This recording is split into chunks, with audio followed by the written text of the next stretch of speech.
Welcome to a short BiteWISe video about setting up search alerts in library databases. This is an easy way to keep up to date with new material in your subject area because the database emails you new results as they are added.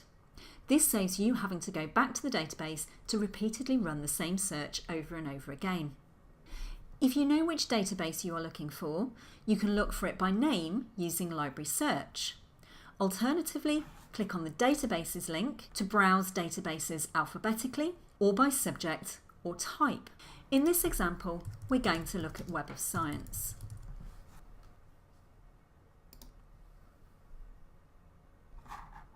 If you are not already signed in, you will be prompted to enter your Warwick username and password to authenticate you as a member of the university. Once you are in Web of Science, you can start building your search straight away. However, to be able to save searches and set up alerts, you will need to sign in or register your own personal account. If you don't have an account already, you can easily set one up by going to the Sign In drop-down and clicking on Register.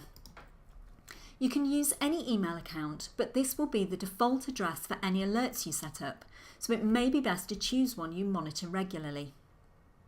Once you have registered your account and signed in, you can start to create your first saved search. Web of Science defaults to searching the core collection, which gives you the most sophisticated searching and alerting options. However, this is only a subset of the information available. Click on the down arrow to select a different database or to search all databases in the library's collection. Remember, however, that the more databases you add, the fewer search options you will have access to. To set up an alert for a new search, enter your search terms as normal. The search boxes default to topic, but you can also search in specific fields such as author, item title, journal title, or language. You can also add additional fields if you need to. You may also want to set a date range.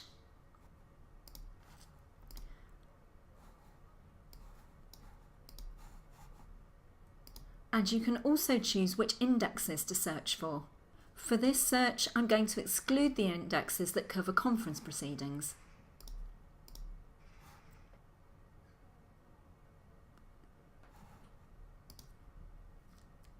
If your search generates too many results, or too few, you can change or refine your search terms, but in this case 58 is a reasonable number as a starting point.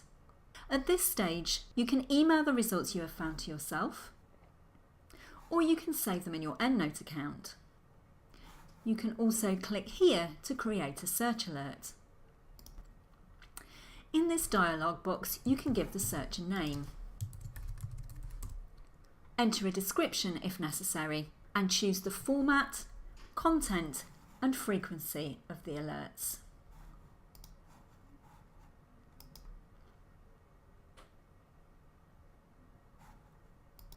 You will now get regular emails from Web of Science about any new content that might be added to the database that matches your search criteria.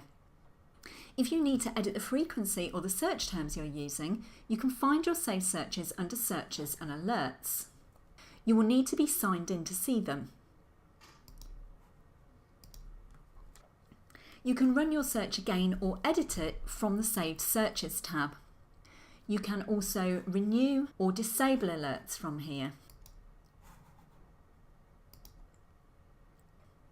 If you would like to receive a notification every time a particular article is cited, click on Create Citation Alert on the article record page. If you are happy that the email settings are correct, click Create Citation Alert. The article will now appear in your Citation Alerts tab. Most library databases will allow you to set up search alerts. Check the database's online help pages for instructions or contact the library if you need further advice on how to do this for your chosen platform. You can do the same for Google and Google Scholar searches using a tool called Google Alerts. See our BiteWISe video on getting more out of Google for more information about how to set these up. Thank you for listening to this short BiteWISe video about setting up search alerts.